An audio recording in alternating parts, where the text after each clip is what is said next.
अस्सलामुअलैकुम, hello everyone. अब हम कुछ डेफिनेशंस देखते हैं। बेसिकली 3 डिफ़ाइन करते हैं। इससे पहले हमने होमोमॉर्फिज्म की डेफिनेशन की थी। अब मज़ीद 3 डेफिनेशंस करते हैं, ठीक है। इसके मैं डेफिनेशन लिखती हूँ कि मोनोमॉर्फिज्म क्या होती है हमारे पास। हम इसको डिफ़ाइन करते हैं कि a one ring homomorphism. A one ring homomorphism is called monomorphism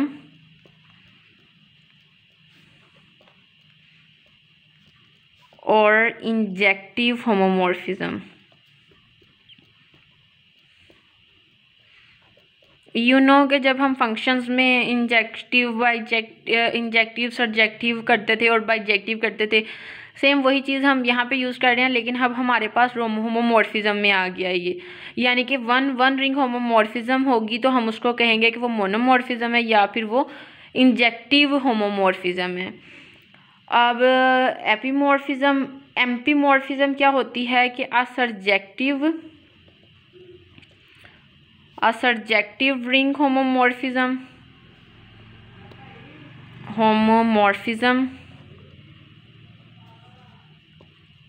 is called एम्पीमॉर्फिज्म। ठीक है कि असर्जेक्टिव होगा। अब इंजेक्टिव में क्या होता है कि हमारे पास जो हमारी डोमेन होती है वो सारी की सारी यूज़ होनी चाहिए, लेकिन सर्जेक्शन में हमारे पास क्या होता है कि हमारे मतलब के रेंज के लिए, मतलब रेंज के जितने भी एलिमेंट्स होते हैं उनकी प्री इमेज हमारे पास डोमेन में पड़ी हुई होनी चाहिए। तो इस तरह से सर्जेक्टिव रिंग होमोमॉर्फिज्म को हम एम्पीमॉर्फिज्म भी कहते हैं। और अब हमारे पास आइसोमॉर्फिज्म है। अब बाइजेक्टिव, अब कि बाइजेक्टिव में इंजेक्टिव भी होता है और प्लस सर्जेक्टिव भी होता है। ठीक है, ये दोनों चीज़ें होती हैं, injective plus surjective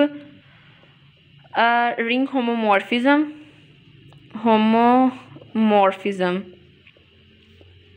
is called ring isomorphism.